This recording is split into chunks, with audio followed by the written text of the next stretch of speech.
Hello, I am back to read the next part called The Roots of Control. And I'm reading from Melody Beattie's book called Codependents Guide to the 12 Steps. Click in the corner if you are wanting the first few pages of this step 1. And I'm just going to read a little bit every day until we get to step 2, and then we'll read a little bit every day of step 2 until we get to step 3, and etc. I apologize if you have been waiting for me to continue reading. I've kind of fallen off my reading regimen and I want to get back into it. Even though it's been a couple years, I'd rather be a couple years too late than to never come back at all. So thank you for being here with me. All right, going to the roots of control. The belief that we have power over other people is a powerful belief, a destructive illusion that many of us learned in childhood. Listen to how some recovering people were trained to believe that they had control over others. When I was in high school, my mother started the habit of trying to kill herself, said Marcia, a grown woman now recovering from codependency. She kept trying to gas herself in the oven.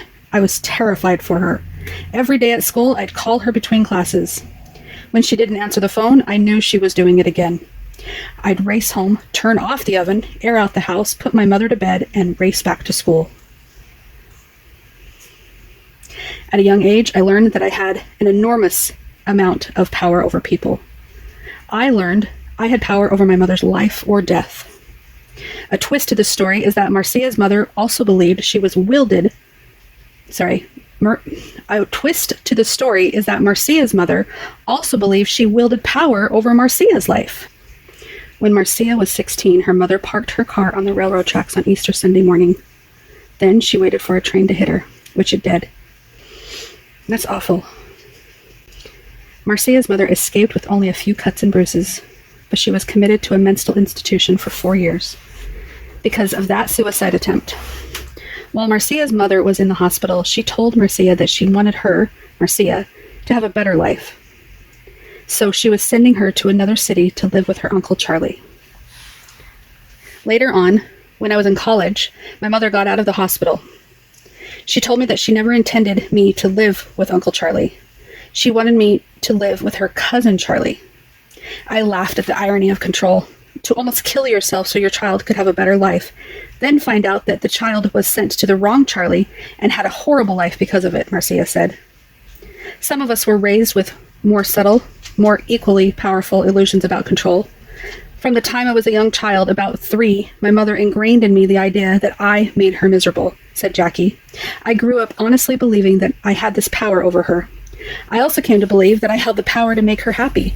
I spent my life alternating between the two ideas, acting out to make her miserable or turning myself inside out to make her happy, which I never succeeded at.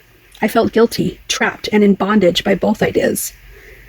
As an adult, I lived with this belief for years, and it wasn't just about my mother. It spread to everyone I had contact with.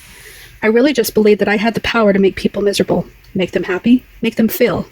It was a tremendous responsibility, an inaccurate one, and it kept me walking on eggshells and feeling crazy most of my adult life, until I began recovering from codependency. I turned myself inside out to control how others felt, or to avoid making them feel a certain way. I got so I hated to be around people, because controlling their feelings felt like such a big, tiresome job. I couldn't relax and enjoy being with people. My energy was out there, trying to make them feel, trying to control them. And I was out of touch with what I was feeling. I didn't know it was okay to have feelings, said Jackie. Many of us grew up believing it wasn't okay to have feelings. That was part of the control we were taught to have, repression of our emotions. Now we're learning that whatever we try to control gains control of us. If we try to control our feelings in an unhealthy way, which many of us were taught to do and learn to do to survive, our feelings will gain control of us and create unmanageability. From the time I was old enough to listen, I was told not to feel, said Jackie. It didn't take me long to begin telling myself that. I was told to stand tall, sit straight, and ignore my feelings. Actually, this advice was helpful. I lived in a cold, sterile environment. I received no nurturing and little love. From the time I was born, the people expected to love me disappointed me. I wasn't hugged. I wasn't told I was beautiful. I wasn't allowed to be afraid, to be angry, and of course, I didn't feel joy. I was told to be more, be better, try harder, be stronger, be in control. I learned that no situation merited falling apart or indulging in feelings. Feelings were a waste of time, a childish, weak, human, unnecessary display.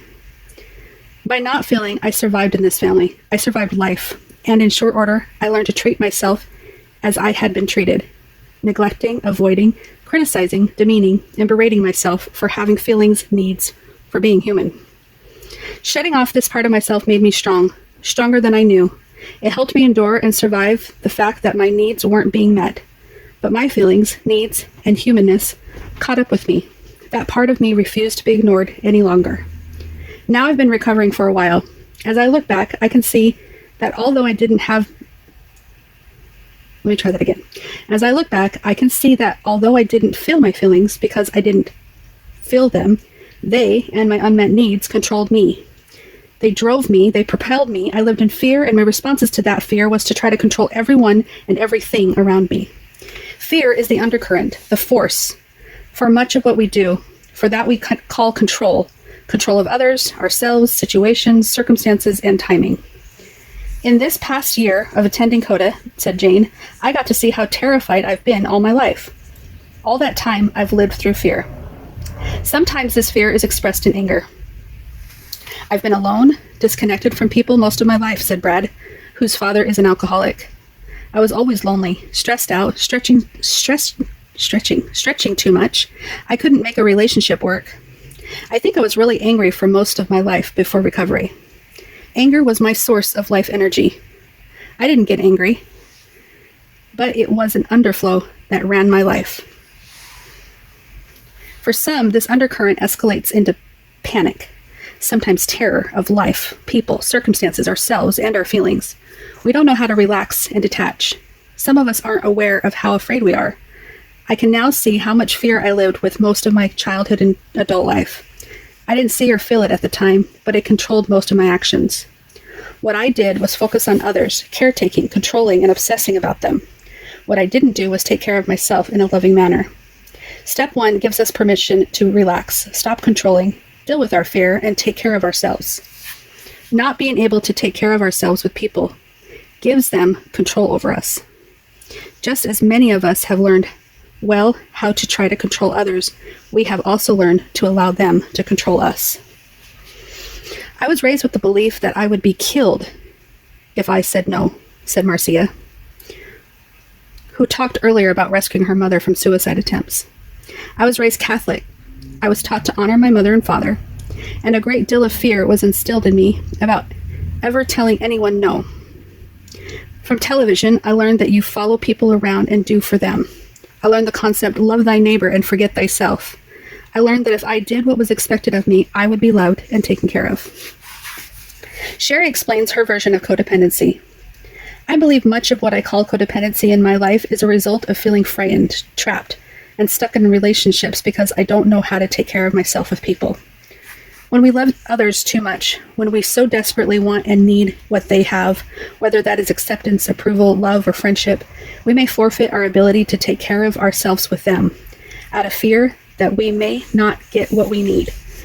We may hope that if we hold things in place by willpower, we will finally be safe and get what we need. We won't. These ideas are illusions. We aren't defective.